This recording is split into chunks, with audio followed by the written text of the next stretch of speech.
शास्त्र में बताया गया है कि ज्ञान से मुक्ति होती है, ज्ञानात् मुक्ति। तो कौन से ज्ञान से मुक्ति होती है ये जानना आवश्यक है। बहुत प्रकार के हमारे पास ज्ञान होता है, ज्ञान भी कई प्रकार होते हैं। वैशेषिक में बताया 10 प्रकार ज्ञान होते हैं।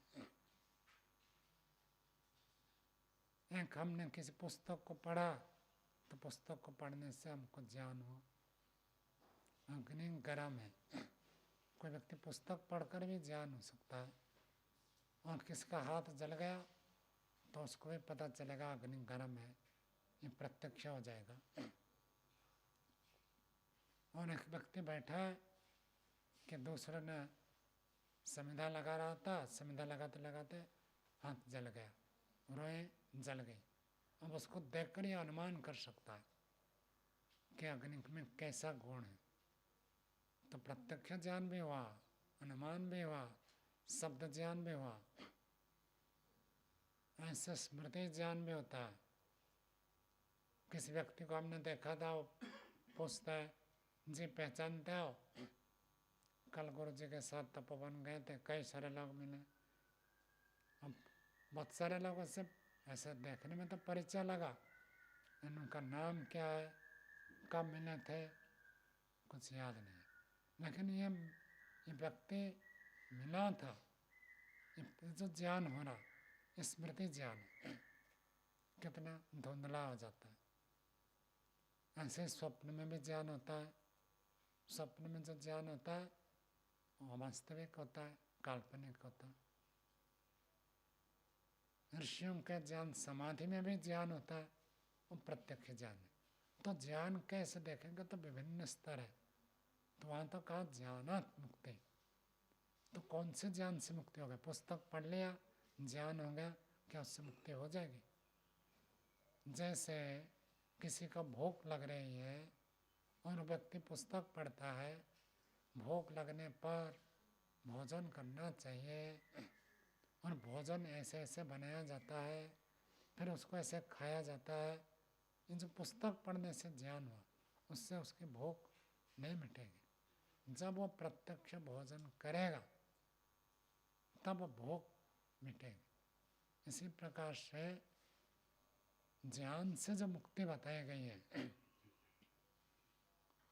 तत्व ज्ञान से मुक्ति होती है। और तत्व ज्ञान के यदि हम व्याख्या करें, वहाँ ज्ञान है जिसके आधार पर हम आचरण करते हैं।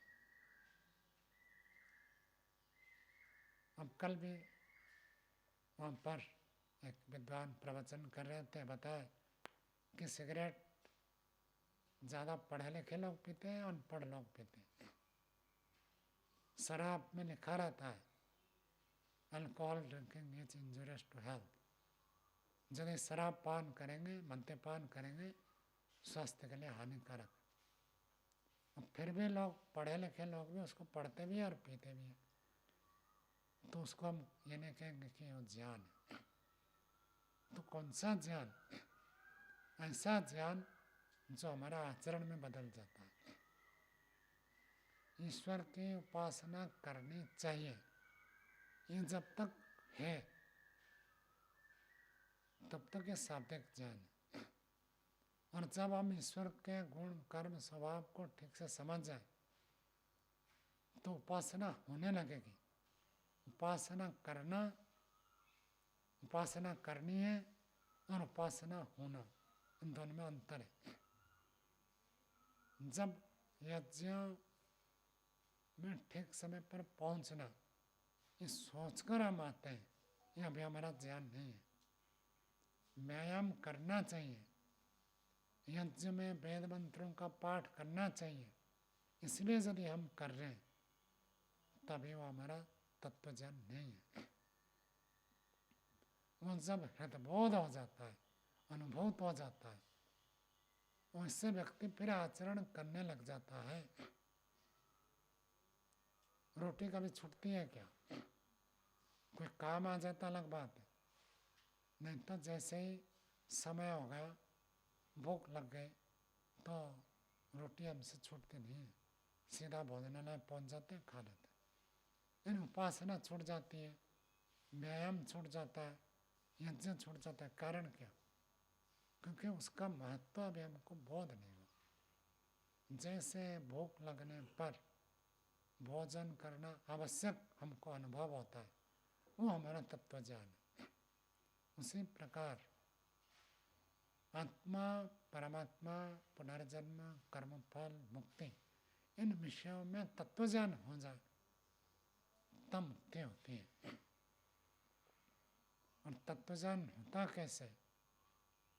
अब कितने बार हमने सुना है, सत्य बोलना चाहिए, झूठ नहीं बोलना चाहिए, प्रेम पूर्वक व्यवहार करना चाहिए, कठोर नहीं बनना चाहिए, क्रोध नहीं करना चाहिए।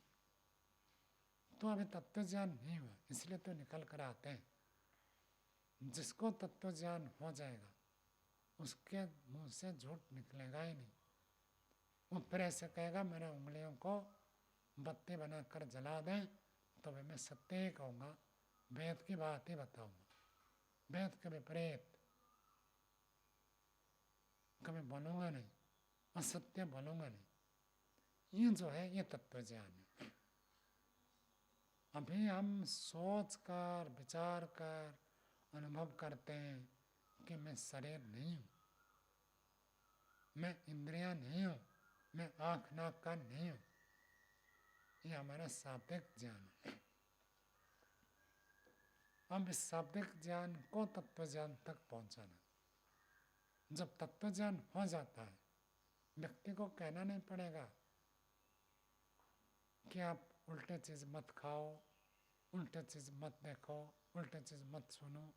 उन तत्व ज्ञान होने से व्यक्ति को ऐसे अनुभव होगा। तो ऋषियों ने जैसे बताया, पहले हम सुनते हैं, सुनना भी एक बड़ी बात है। व्यक्ति तो सुनता नहीं है, सत्संग में बैठा हुआ दिमाग कहीं और रहता है, तो पहला तो व्यक्ति सुनता नहीं है। तो ऋषियों ने कहा पहला ठीक ढंग से इसको श्रवण करना है। जैसे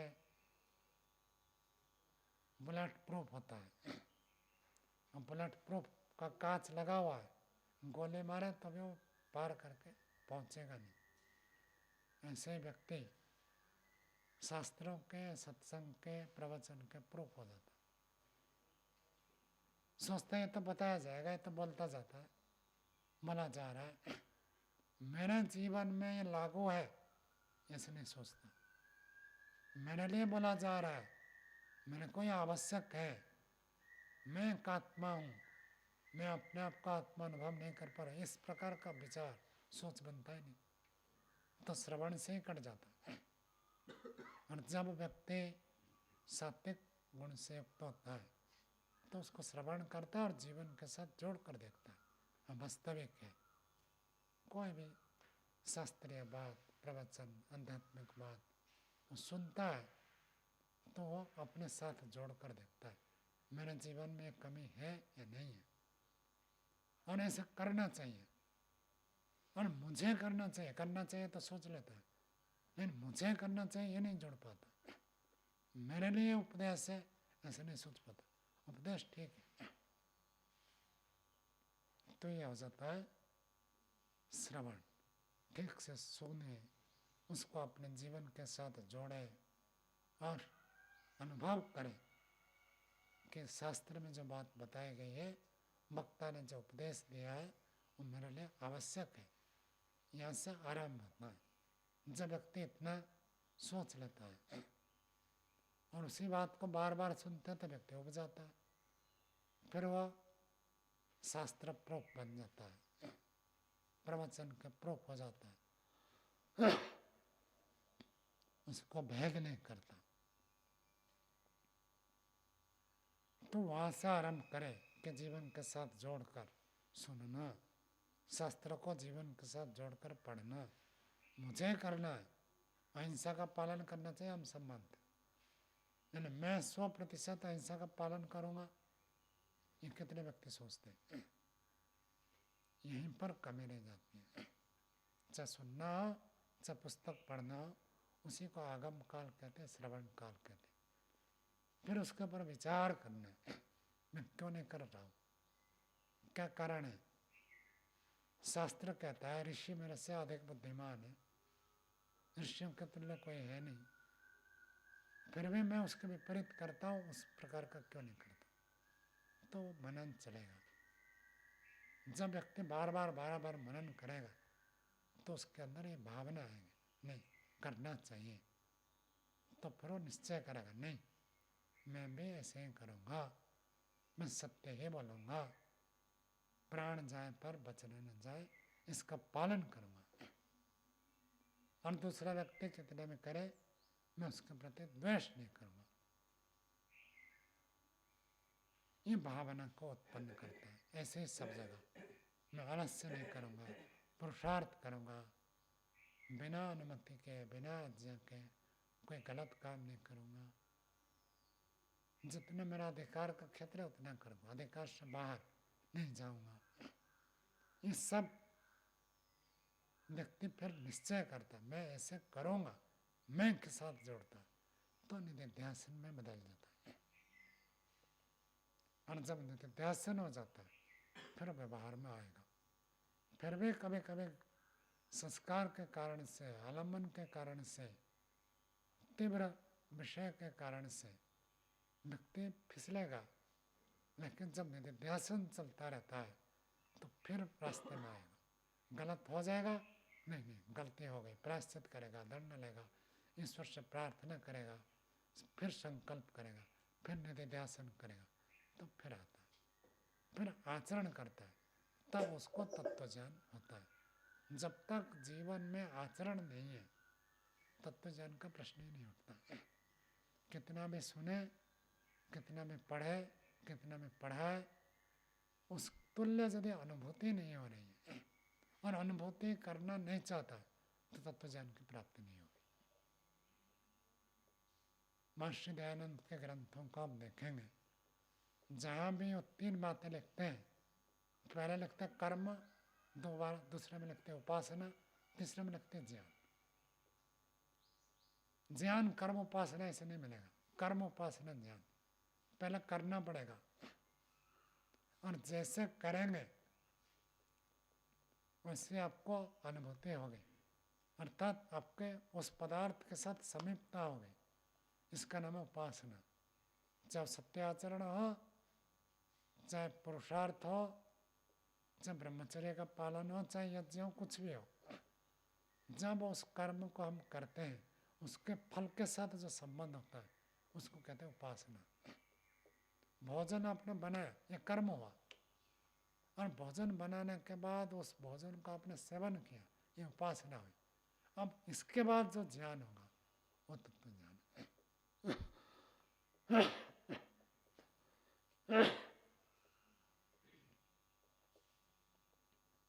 तो सबसे पहले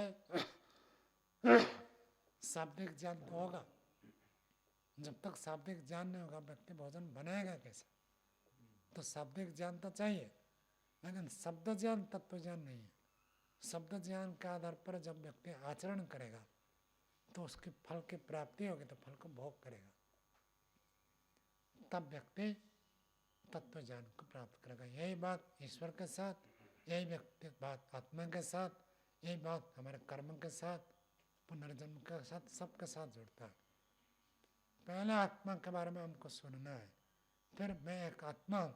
अब शरीर के सुख के लिए जो कर्म करते थे और आत्मा के लिए हानिकारक है, ऐसे कर्म को छोड़ना पड़ेगा। और जो आत्मा के लिए उपकारक कर्म है, शरीर के कष्ट होता है लेकिन उसको हम करेंगे, तो दोनों विपरीत हो गए ना। जो शरीर के लिए सुखदायक, आत्मा के लिए लाभदायक, उसको करेंगे, और जो आत्मा के लिए हानिकारक, शरीर इंद्रियों के लिए सुखदायक, उसको छोड़ेंगे। ये कर्म जब करते हैं तब आपको लगेगा कोई व्यक्ति गाली दे रहा, तो लगा ये शरीर को दे रहा, आत्मा को नहीं दे रहा। यह होगा उपासना। अपने आप को आत्मा मानकर व्यवहार में जो हम सुख प्राप्त करते हैं, व्यवहार में सिद्धि को प्राप्त करते हैं, सफलता को प्राप्त करते हैं, उसका नाम है उपासना। और ऐसे करते करते आपको आत्मा का वास्तविक अनुभूति होगी, वो जो वास्तविक अनुभूति है वो आत्मा के बारे में तत्व ज्ञान। और जब प्रत्यक्ष बैठकर समाधि लगाएंगे तब आत्मा का शुद्ध स्वरूप का प्रत्यक्ष होगा। तो वैशेषिक दर्शन में तो कहा यह द्रव्य गुण कर्म सामान्य विशेष समय इतने सब पढ़ना है, साधारण में वैधर्म से देखना है, लेकिन जो समाधि अवस्था में विशेष ज्ञान प्राप्त होता है उस तत्व ज्ञान से मुक्ति होती है। यदि द्रव्य गुण कर्म को जानने से मुक्ति होता है, सारे लोग हम जानते हैं, अग्नि को जानते हैं, पानी को जानते हैं, सब द्रव्य को जानते हैं। अग्नि में उष्णता गुण है, जल में शीतलता है, कौन नहीं जानता? तो इस ज्ञान से मुक्ति होता तो सबको मुक्ति हो जाएगी। नहीं, धर्म विशेष प्रसूता शब्द वहां प्रयोग किया। धर्म का अर्थ समाधि जन्य धर्म, उससे जो तत्व ज्ञान पैदा होगा। अब आपने आत्मा मानकर व्यवहार करते करते गए तो आपकी चित्तवृत्ति निरोध होगा। अब चित्तवृत्ति निरोध हो तो फिर आत्मा के बारे में आपको यथार्थ ज्ञान होगा। अब जो यथार्थ ज्ञान हो उस तत्व ज्ञान से मुक्ति होती है। क्या पुस्तक पढ़ने से नहीं होगा? साफ साफ मना कर दिया, दो जगह मना किया। ना हमें आत्मा प्रवचन ने लभ्या, आत्मा का ज्ञान प्रवचन से होता नहीं। तो आप प्रवचन सुनते क्यों? सुनने से वहां तक पहुंच सकते हैं, केवल यदि सुनना है नहीं होगा। प्रवचन करने से भी नहीं होगा, प्रवचन सुनने से भी नहीं होगा, पुस्तक पढ़ने से भी नहीं होगा, पढ़ाने से भी नहीं होगा। इसके साथ यदि हम अभ्यास करते हैं तब वो आएगा। पूरी प्रक्रिया श्रवण मनन निधिध्यासन साक्षात्कार, यह तो एक प्रक्रिया चल रही है श्रवण, और जो पढ़ा रहा है उसके लिए थोड़ा सा एक स्टेप और आगे हो गया। लेकिन पढ़ाने वाले की मुक्ति हो जाएगी गारंटी नहीं है। एक सन्यासी आए थे कालवा, तो व्याकरण पढ़ने से ईश्वर के प्रति प्रीति हो गई। तो आचार्य बलदेव जी ने कहा कोई गारंटी नहीं है, व्याकरण पढ़ें तो ईश्वर के प्रति आपकी प्रीति उत्पन्न हो जाएगी। निश्चित हो भी सकती है, नहीं भी हो सकती, तो चलेगा, व्याकरण नहीं पढ़ेगा। ये सब साधन है, वहां तक पहुंचना है। पहुंचेंगे तो तत्व ज्ञान से मुक्ति होगी। समाधि के बिना तत्व ज्ञान नहीं होगा और तत्व ज्ञान के बिना मुक्ति नहीं होगी। इस ज्ञान से वहां तक जाने में हमको सहायता मिलती है। इसलिए हम सब पढ़ते हैं, पढ़ाते हैं, बार बार ये शास्त्र पढ़ते हैं तो पता चलता है हम क्या गलत कर रहे हैं, क्या सही कर रहे हैं। केवल शास्त्र का एक ही प्रयोजन है, हमें सही गलत का बोध करा दे, उसके लिए पढ़ते। अब बोध हो जाए तो फिर करना पड़ेगा, करेगा तो लाभ मिलेगा, फिर समाधि लगेगी, फिर तत्व ज्ञान होगा, फिर मुक्ति होगी। चलो, समय आज अधिक हो गया, यहीं पर विराम।